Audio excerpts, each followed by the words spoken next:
बिस्मिल्लाहिर्रहमानिर्रहीम। अस्सलामु अलैकुम वरहमतुल्लाहि वबरकातुहू। ये वाक़या शाम के शहर दमिश्क में हुआ। एक नौजवान खूबसूरत लड़की रोज़ाना अकेली यूनिवर्सिटी जाती थी। उसी यूनिवर्सिटी में उसका वालिद एक डिपार्टमेंट का इंचार्ज था। एक दिन छुट्टी के फ़ौरन बाद अचानक बादल गरजने लगे और ज़ोरदार बारिश होने लगी। हर कोई जय पनाह की तलाश में दौड़ रहा था। सर्दी की शिद्दत बढ़ने लगी। आसमान पर गिरने वाले ओले लोगों के सरों पर बरसने लगे। ये लड़की भी यूनिवर्सिटी से निकली और जय पनाह की तलाश में दौड़ने लगी। उसका जिस्म सर्दी से कांप रहा था, लेकिन ये नहीं जानती थी कि उसे पनाह कहाँ मिलेगी। जब बारिश तेज़ हुई तो उसने एक दरवाज़ा बजाया। घर में मौजूद लड़का बाहर निकला और उसे अंदर ले आया। बारिश थमने तक अपने घर में रहने की इजाज़त दे दी।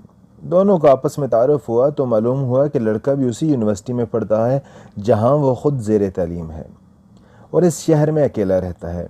एक कमरा, बरामदा और बाथरूम उसका कुल घर था। नौजवान ने उसे कमरे में आराम करने को कहा और उसके पास हीटर रख दिया और कहा कि कमरा जब गर्म हो जाएगा तो वो हीटर निकाल लेगा। थोड़ी देर लड़की बिस्तर पर बैठी कांपती रही। अचानक उसे नींद आ गई तो ये बिस्तर पर गिर गई। नौजवान हीटर लेने के लिए कमरे में दाखिल हुआ तो उसे ये बिस्तर पर सोई लड़की जन्नत की हूरों की सरदार लगी। वो हीटर लेते ही फौरन कमरे से बाहर निकल गया, लेकिन शैतान जो कि उसे गुमराह करने के मौके की तलाश में था और उसे वसवसे देने लगा। उसके जहन में लड़की की तस्वीर खूबसूरत बनाकर दिखाने लगा। थोड़ी देर में लड़की की आंख खुल गई। जब उसने अपने आप को बिस्तर पर लेटा हुआ पाया तो हड़बड़ा कर उठ गई और घबराहट के आलम में बेतहाशा बाहर की तरफ दौड़ने लगी।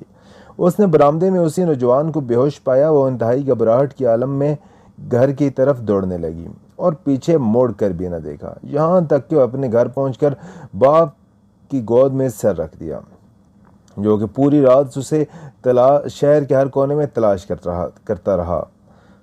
उसने बाप को तमाम वाक़यात मनोअन सुना दिए और उसे कसम खाकर कहा कि मैं नहीं जानती जिस अरसा में मेरी आंख लगी क्या हुआ मेरे साथ, क्या क्या किया गया, कुछ नहीं पता। उसका बाप इंतहाई गुस्से के आलम में उठा और यूनिवर्सिटी पहुंच गया और उस दिन गैरहाज़िर होने वाले तलबा के बारे में पूछा तो पता लगा कि एक लड़का शहर से बाहर गया और बीमार है, हस्पताल में दाखिल है। बाप हस्पताल पहुंच गया ताकि उस नौजवान को तलाश करे और उससे अपनी बेटी का इंतकाम ले।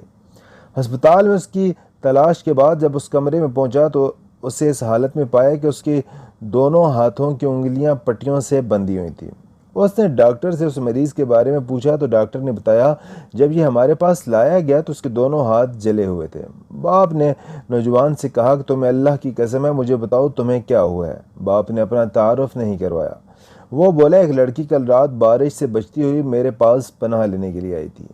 मैंने उसे अपने कमरे में पनाह दी तो दे दी, लेकिन शैतान मुझे उसके बारे में फिसलाने लगा तो मैं उसके कमरे में हीटर लेने के बहाने दाखिल हुआ। वो सोई हुई लड़की मुझे जन्नत की होर लगी। मैं फ़ौरन बाहर निकला, लेकिन शैतान मुझे मुसलसल उसके बारे में फिसलाता रहा और गलत ख्यालात मेरे जहन में आते रहे। तो जब भी शैतान मुझे बुराई पर उकसाता मैं अपनी उंगली आग में जलाता ताकि जहन्नम की आग और उसके अजाब को याद करूँ और अपने नफ्स को बुराई से बाज रख सकूं, यहाँ तक कि मेरी सारी उंगलियां जल गईं और मैं बेहोश हो गया। मुझे नहीं पता कि मैं अस्पताल कैसे पहुंचा। ये बातें सुनकर बाप बहुत हैरान हुआ। बुलंद आवाज़ से चिल्लाया, ऐ लोगों गवाह रहो, मैंने इस पाक सीरत लड़के से अपनी बेटी का निकाह कर दिया है। सुभान अल्लाह, ये है अल्लाह से डरने वालों का जिक्र, अल्लाह का खौफ।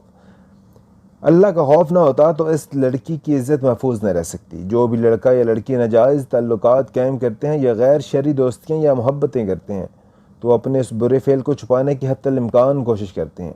वो चाहते हैं कि वालिदैन के उनके इन कामों से बेखबर रहें, हालांकि वो ये जानते हैं कि अल्लाह उनके हर फ़ेल से बाखबर है। फिर भी उनके दिल में अल्लाह का खौफ पैदा नहीं होता। ऐसा क्यों?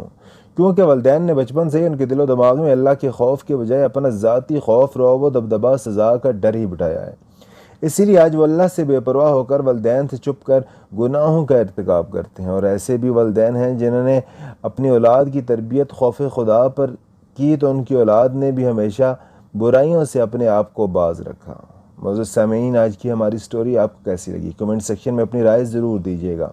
और अगर अभी तक आपने हमारा चैनल सब्सक्राइब नहीं किया तो उसको लाजमी सब्सक्राइब करें। अपना बहुत सारा ख्याल रखिएगा। मिलते हैं एक नई वीडियो के साथ, तब तक के लिए इजाज़त दीजिए। अल्लाह हाफ़िज़। अस्सलामु अलैकुम व रहमतुल्लाहि व बरकातुहू।